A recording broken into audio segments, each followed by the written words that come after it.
A lot of things have changed for the Golden State Warriors since they last stepped foot on an NBA court. Steph Curry is now an Olympic champion, and not just any champion, but in true Steph Curry fashion, he had one of the most iconic moments in Olympic basketball history, absolutely detonating against France in the fourth quarter of the gold medal match, proving that even at 36 years old, he is still the most explosive scorer in the NBA when he gets hot. In other news, Draymond Green hasn't knocked out any of his teammates yet. Sorry, but all reports Draymond is in really good shape, and that is huge. And oh yeah, Klay Thompson is no longer a Golden State Warrior. That's gonna take some time to get used to. And they replaced Klay with not just anyone, but one of the greatest shooters in NBA history. And that right there is just the tip of the iceberg when it comes to the Golden State Warriors offseason and what we should expect for this team entering next year. Because I didn't even mention the signings of Kyle Anderson or DeAnthony Melton,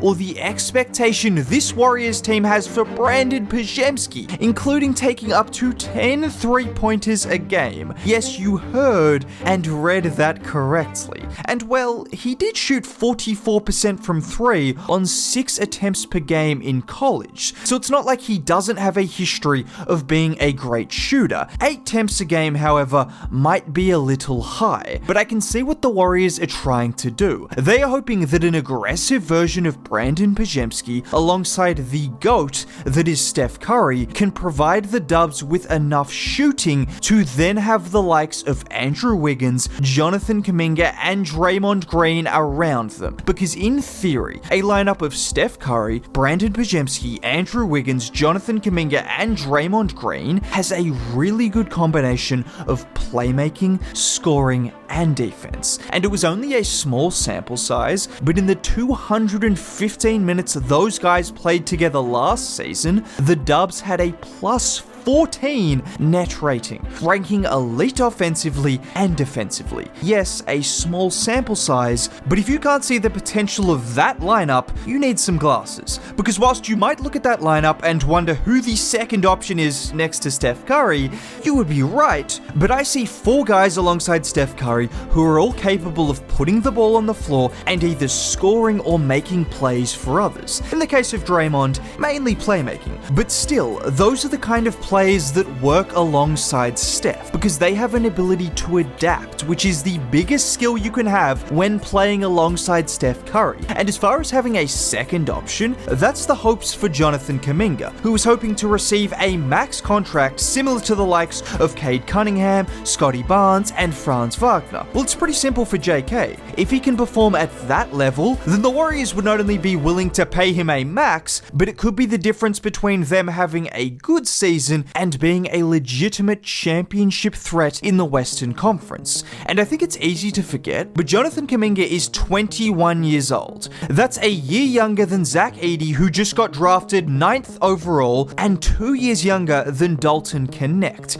Yet despite being 21, we saw him go from averaging 9 points a game 2 years ago to averaging 16 points a game last season and showing off star potential. If he can take another leap and break the 20-point barrier, or even develop the other areas of his game like his playmaking or his defense, which both improved, that would make him worthy of a max contract. And this is why the Warriors remain such an interesting team, because there are numerous players on this roster that you could see making a major leap next season. Brandon Podziemski and Jonathan Kuminga are the obvious two, and the guys everyone talks about, but Moses Moody established himself as a good 3-and-D piece last season, and again, he's younger than players who were just drafted this season. Or how about Trace Jackson-Davis, who might be the most overlooked second-year player in the entire NBA. Trace went from the 57th overall pick and a guy barely playing to start the season to replacing a championship player in Kevon Looney and becoming almost irreplaceable himself, making plays like this. Trace Jackson-Davis, put the entire country of France in the basket! And it wasn't just his ability to detonate on opposition bigs, but he also provided rim protection, rebounding, and some really great chemistry with Klay Thompson. Now, I mentioned that chemistry because it's the kind of partnership that you'd be hoping to see him form with Buddy Hield entering next season as potentially a potent bench duo. And we should talk about the Warriors bench, and more specifically the off-season moves they made, because whilst they didn't make a splash, no pun intended, like they were hoping with one of Lauri Markkanen or Paul George, what they did do was bring in 3 guys who have been good NBA players for the majority of their careers. Kyle Anderson, DeAnthony Melton, and Buddy Hield have never been stars, but for most of their career, they have been good NBA players. Just take Buddy Hield for example. From 2019 to 2023, he averaged nearly 18 points, 5 rebounds, and 3 assists per game, shooting 40% from 3 on 9 attempts a game. Now, he just had the worst season he's had in a long time, but unless you believe he's suddenly become washed at 31 years old, despite looking great for his national team over the offseason, then I just believe this was a down year for Buddy due to a few different factors. But if he can get back to averaging close to 15 points a game whilst coming off the bench, that's 6th man of the year territory. Then you have DeAnthony Melton and Kyle Anderson, who aren't going to give you the offensive production that Buddy gives you, but with Melton, you have an aggressive point of attack defender that can handle the ball a bit, who can shoot off the catch and off movement, and was top 10 in 6th man of the year voting for Memphis just a couple of seasons ago. In fact, I believe DeAnthony Melton is the one guy who could dislodge pods from that starting place, because despite his size, if his defense can get back to his best, he could prove to be an absolute steal for the Warriors, similar to when they picked up Dante DiVincenzo prior to his big money move. And then there's maybe the most interesting of all of these Warriors signings, or maybe that's just to me,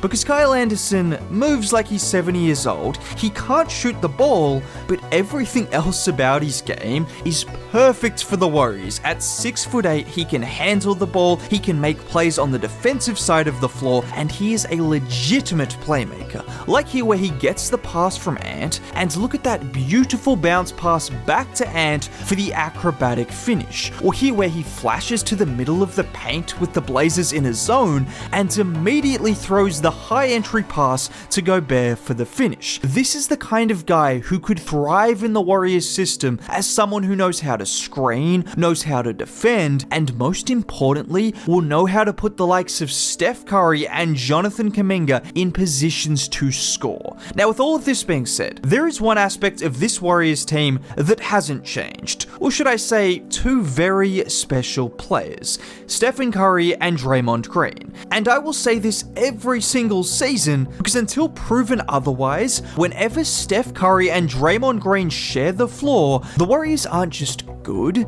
they are great. Even last season, with Steph going through the worst slump of maybe his career, and Draymond, well, yeah, the Warriors were still an elite offense and one of the best teams in the league with both of these guys on the floor. And honestly, that's bad in comparison to the 2 years prior, where the Dubs were unquestionably the best team in the league whenever both of these guys shared the floor. Now, obviously, the biggest question mark is if Draymond cannot be a full-on psycho for an entire season and keep himself from getting suspended, but don't let that distract you from just how good he is as a basketball player, because he remains one of the best defenders in the league, and more importantly, it's the chemistry between these two that unlocks both of their games in a way that we've rarely seen in NBA history. Whether it's Steph giving the ball up to Dre, getting it back, and then firing from 3, whether it's Draymond dropping dimes to Steph moving off the ball, or the most common and devastating play we've seen, which is the pick and roll involving the two, with Steph drawing 2 defenders, allowing Dre to then utilize his elite playmaking in 4-on-3 situations. Just like this play where Dre slips the screen. Both Pels defenders stay attached, and once he has the ball in this spot, he finds Pod's cutting baseline for the smart finish. Or in this play where Dre sets the screen, and look at Steph's ability to take that extra dribble left, drawing Lyles out before threading the pass, allowing Dre to then make the dime to a cutting Moody. Until I see with my very own eyes a season in which Draymond Green and Steph Curry are on the floor together and are not absolutely great, why should I believe things will change? Now, if you want to see me talk more about the Warriors going forward, consider subscribing. It's free. Dropping a like on the video would be much appreciated. Most importantly, have a great day. Bye.